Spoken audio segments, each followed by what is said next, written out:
વિદ્યાર્થી મિત્રો, ગત તાસની અંદર આપણે 7.7ના દાખલાઓ જોયેલા.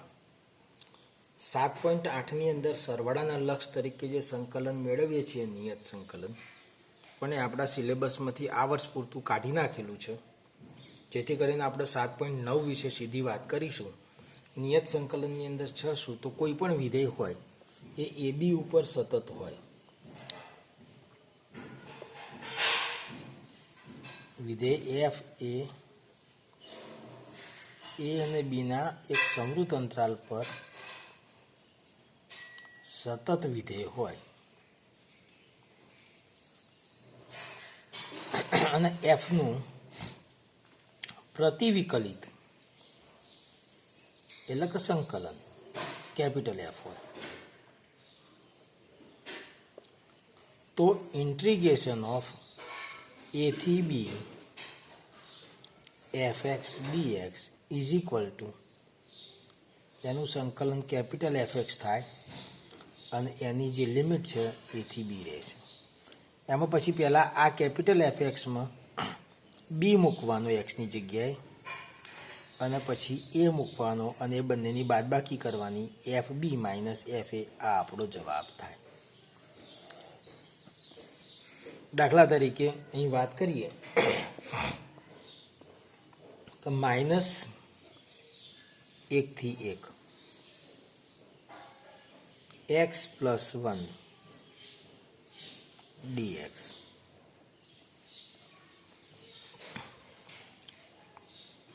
તો અહીંયા આગળ સંકલન જ્યારે કરીએ છીએ ત્યારે એક્સનું સંકલન થશે x²/2, 1નું સંકલન થશે x અને એની લિમિટ -1 થી 1. હવે આપણે પહેલાં 1 લેવાનો, આની અંદર મૂકવાનો. x² એટલે 1² ભાગ્યા 2 વત્તા x એટલે 1 ઓછા. હવે -1 મૂકવાનો, -1² ભાગ્યા 2 વત્તા -1. 1² 1 થાય, 1/2 વત્તા 1 ઓછા -1² પણ 1 જ થાય, 1/2 -1. કૌંસ ખોલી દો તો 1/2 પ્લસ 1 -1/2 પ્લસ 1, 1/2 1/2 કેન્સલ, 1 પ્લસ 1 2 થશે. આવડશે? આ હતો આપણો દાખલા નંબર 1, સ્વાધ્યાય 7.9. હવે બીજા દાખલા વિશે વાત કરીએ. દાખલા નંબર 2. બીજા દાખલામાં i બરાબર છે ઇન્ટિગ્રેશન 2 થી 3 1/x dx. 1/x dx. 1/x નું શું સંકલન થાય? તો કે log x. તો આનું સંકલન કરીએ તો log x આધારી એની લિમિટ 2 થી 3. હવે આપણે શું કરવાનું? પહેલાં 3 લેવાના, તો log 3 બેઝ e, પછી ઓછા 2 લેવાના, log 2 બેઝ e. લોગની બાદબાકી હોય તો સંખ્યાનો ભાગાકાર થાય, log 3/2 બેઝ e. આ આપણો જવાબ થશે. હવે આપણે દાખલા નંબર 3 વિશે વાત કરીશું. ત્રીજા દાખલામાં આપેલું છે ઇન્ટિગ્રેશન 1 થી 2 ની લિમિટમાં 4x³ -5x² વત્તા 6x વત્તા 9 dx. ચલો, 4x ના ઘનનું શું થશે? તો x² ભાગ્યા 4. પછી -5 x² નું શું થશે? તો કે x³ પ્લસ 6 x નું શું થશે? તો કે x²/2 પ્લસ 9 સાથે ગુણાકારમાં 1 છે એટલે એનું x. આખાની લિમિટ 1 થી 2. અહીંયા આગળ 4 અને 4 ઉડી ગયા. અહીંયા આગળ 2 તરી 6. તો હવે આપણને રહ્યું છે શું? તો સિમ્પ્લિફાઈડ થોડું જુઓ તો x² -5/3 x નો ઘન વત્તા 3x² વત્તા 9x 1 થી 2. હવે આપણે સૌથી પહેલાં એક્સની જગ્યાએ 2 લઈશું, તો 2 ની 4 ઘાત ઓછા 5 ગુણ્યા 2નો ઘન નીચે 3, 3 ગુણ્યા 2નો વર્ગ 9 ગુણ્યા 2 માઇનસ, હવે 1 લેવાનું છે, તો 1 ની 4 ઘાત ઓછા 5/3 1નો ઘન વત્તા 3 ગુણ્યા 1નો વર્ગ 9 ગુણ્યા 1. તો 2 ની 4 ઘાત 2 દુ 4 દુ 8 દુ 16, 2 ની 3 ઘાત એટલે 2 દુ 4 દુ 8 નીચે 3, 2નો વર્ગ 4, 4 તરી 12, 9 દુ 18 માઇનસ 1 ની 4 ઘાત એટલે 1, 5/3 3 અને 9, તો 10 10 20 10 30 4 40 ને 6 46, અને આ બાજુ 9 ને 1 10 ને 3 13 માઇનસ. હવે બાકી જે વધ્યા એ માઇનસ 8 પંચા 40/3, અને આ માઇનસ માઇનસ થઈ જશે પ્લસ 5/3, 3 અને 3 33, ઓછા 40માંથી 5 જશે તો 35/3, 33 તરી 99 ઓછા 35 ભાગ્યા 3, તો 99 ઓછા 35, 9માંથી 5 જાય તો 4, અને 9માંથી 3 જાય તો 6, 64/3 આ આપણો જવાબ થશે. બોલો, ખ્યાલ આવશે ત્રીજા દાખલામાં પણ? હવે આપણે ચોથા દાખલા વિશે વાત કરીએ. દાખલા નંબર 4. ચોથા દાખલાની રકમ આ પ્રમાણે છે. ઇન્ટિગ્રેશન ઓફ 0 થી π/4 sin 2x dx. હવે સાઇનનું આપણને ખબર છે કે માઇનસ કોસ થાય, પણ એક્સનો જે સહગુણક છે છેદમાં આવે, એટલે આપણે અહીંયા આગળ આનું જ્યારે સંકલન કરીએ તો એક્સનો સહગુણક એટલે 2 છે, તો 1/2 માઇનસ કોસ 2x 0 થી π/4. હવે આ 1/2 ને તમે બહાર કાઢી નાખો તો પણ વાંધો નથી, માઇનસ કોસ 2x 0 થી π/4. ચલો હવે આપણે અહીં જોઈએ, પહેલાં π/4 મૂકીએ, તો માઇનસ કોસ π/4 ગુણ્યા 2 એટલે એ થઈ જશે π/2 થાય ને. π/4 ને 2 વડે ગુણ્યા એક્સની જગ્યાએ π/4 મૂકીએ તો આ થયું, ઓછા માઇનસ કોસ એક્સની જગ્યાએ 0 લો તો એ તો 0 જ રહેવાનો છે. હવે માઇનસ કોસ π/2, તો કોસ 0 1 છે અને કોસ π/2 0 છે, એટલે આ તો માઇનસ 0 એટલે તો 0 જ રહે. આ માઇનસ માઇનસ પ્લસ થઈ જાય, કોસ 0 એટલે 1 થાય, તો 1/2 ગુણ્યા 1, તો 1/2 જવાબ થશે. હવે આપણે આગળ દાખલાની વાત કરીએ. પાંચમો દાખલો.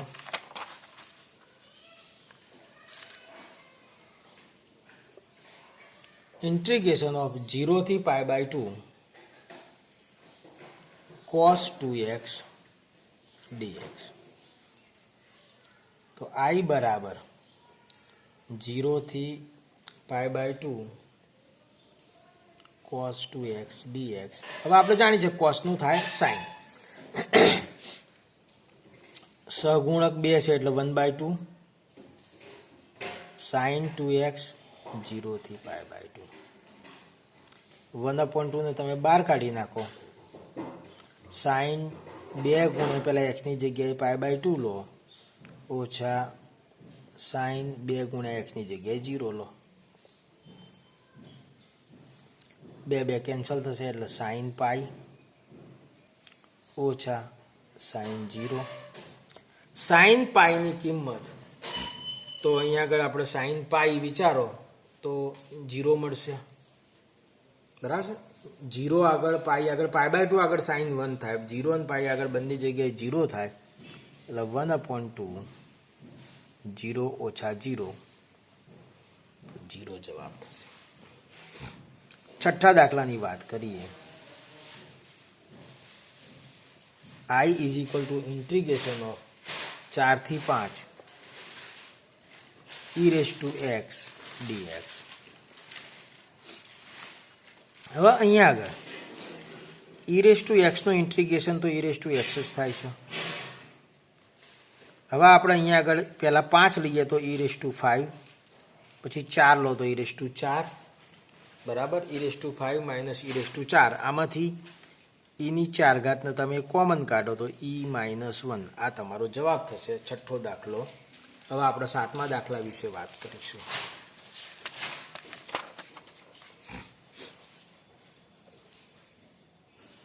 સાતમો દાખલો. સાતમા દાખલાની રકમ આ પ્રમાણે છે. 0 થી π/4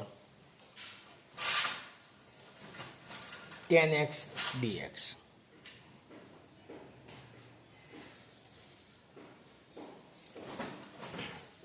tan x નું સંકલન જો તમે યાદ કરો તો log mod sec x થાય છે,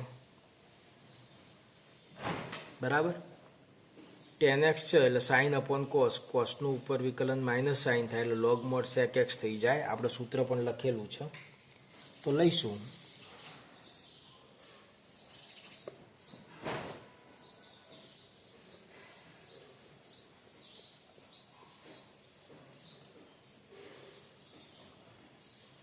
તો log mod sec π/4 ઓછા log mod sec 0.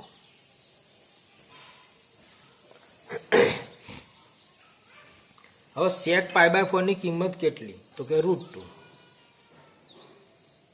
હવે ધન કિંમત થઈ ગઈ એટલે બીજું કંઈ વિચારવાનું મોડ લેવાની જરૂર નથી. √2 log √2 base e minus log sec 0 એટલે તો 1 થશે, 1 બેઝ e. આધાર સરખો છે તો ભાગાકાર થશે, આ આપણો જવાબ થશે.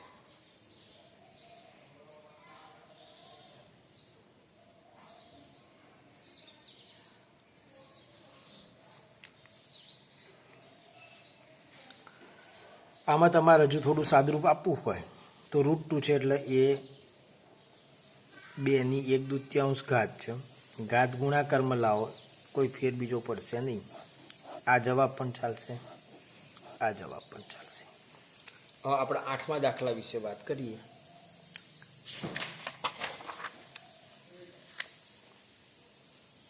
દાખલા નંબર 8. આઠમા દાખલાની અંદર લિમિટ છે π/6 થી π/4. cosec x dx.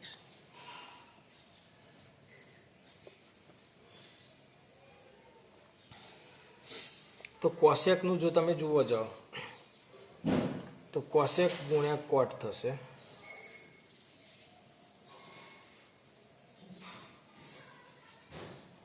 સૂત્રો જોઈ લઈએ જરા. તો આનું સંકલન થશે log mod cosec minus cot.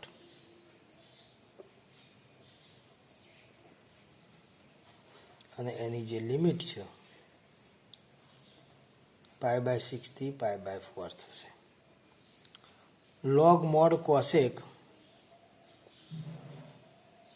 Base તો ઈ છે, cosec π/4 માઇનસ cot π/4 ઓછા log mod cosec π/6 ઓછા cot π/6. હવે cosec π/4 એટલે √2 થશે, cot π/4 એટલે 1 થશે, માઇનસ cosec π/6 2 થશે અને cot π/6 એટલે √3 થશે. સંખ્યાનો ભાગાકાર થઈ જશે √2 - 1/2 - √3. આ આપણો જવાબ થઈ જશે. હવે આપણે દાખલા નંબર 9 તરફ જઈશું. 9મા દાખલાની રકમ આ પ્રમાણે છે. ઇન્ટિગ્રેશન 0 થી 1 dx upon √1 - x². હવે આપણે 1 upon √1 - x² નું સંકલન ખબર છે, સૂત્ર છે sin inverse x.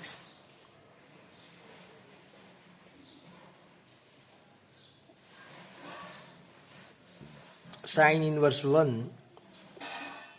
- sin inverse 0. sin inverse 1 તો sin 1 જે π/2 પર sin ઇન્વર્સ 1 એટલે π/2 ઓછા 0. π/2 જવાબ થશે. આ તો આપણો 9મો દાખલો. હવે આપણે 10મા દાખલા વિશે વાત કરીશું.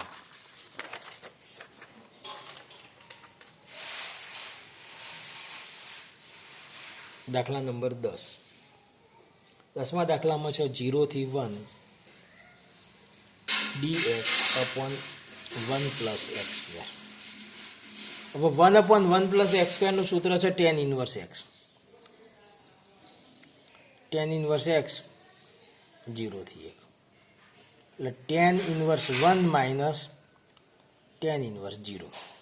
તો tan π/4 એટલે 1 થાય, તો tan ઇન્વર્સ 1 એટલે π/4. 0 એ 0 થતું હોય છે એટલે આપણો જવાબ થશે π/4.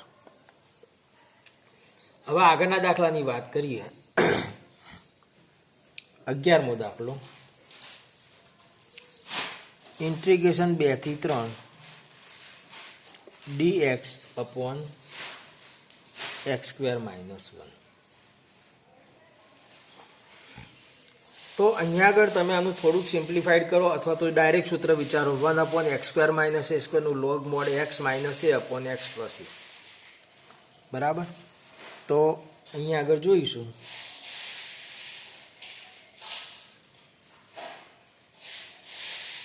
a/2 એટલે 1/2 થશે.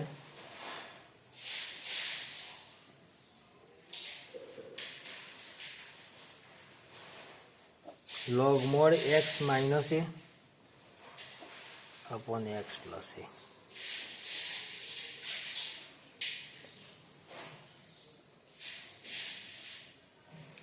x ની જગ્યાએ તમે પહેલા 3 લો તો 3 - 1 એટલે 2, 3 + 1 એટલે 4.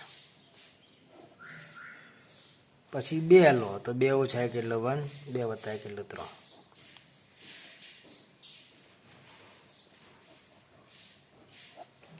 તો 1/2 upon 1/3.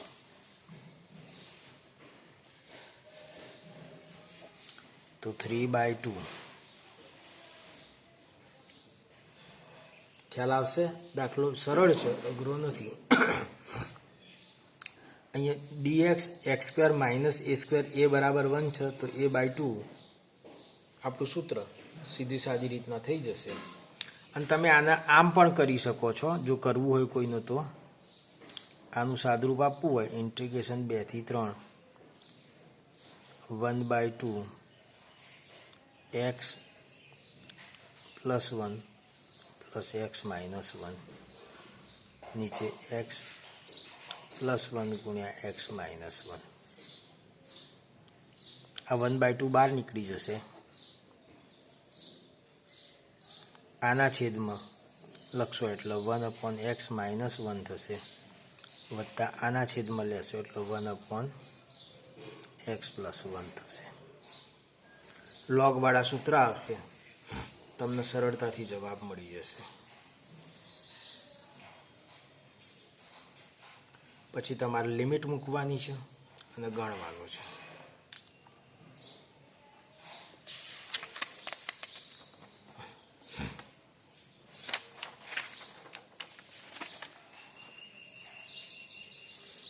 દાખલા નંબર 12. ઇન્ટિગ્રેશન ઓફ 0 થી π/2 cos² x dx. હવે અહીંયા આગળ આપણે સૌથી પહેલા 2 વડે ગુણીને 2 વડે ભાગી દો.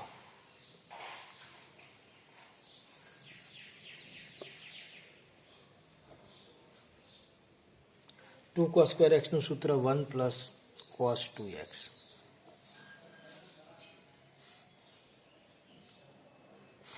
હવે 1નું થશે x, કોસ 2xનું સાઇન 2x, અને એક્સનો સહગુણક 2 નીચે આવે 0 થી π/2. એટલે એક્સ પ્લસ સાઇન 2x/2 0 થી π/2. હવે સૌથી પહેલાં એક્સની જગ્યાએ π/2 લઈશું, તો π/2 પ્લસ સાઇન 2x, π/2 કેન્સલ થઈ જાય બગડો, સાઇન 2 ગુણ્યા π/2 અપોન 2 ઓછા 0 લો તો 0 વત્તા સાઇન 0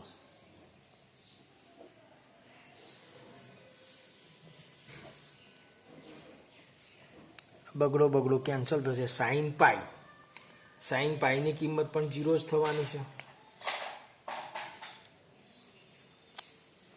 ઓછા 0 0 બધું 0 થઈ જશે, તો 1/2 ગુણ્યા π/2, પાઈ નીચે 2 દુ 4, આ જવાબ થશે. તો આપણે 12 દાખલા જોયા. હવે આગળના દાખલાઓ જે છે એ આપણે નેક્સ્ટ લેક્ચરમાં જોઈએ.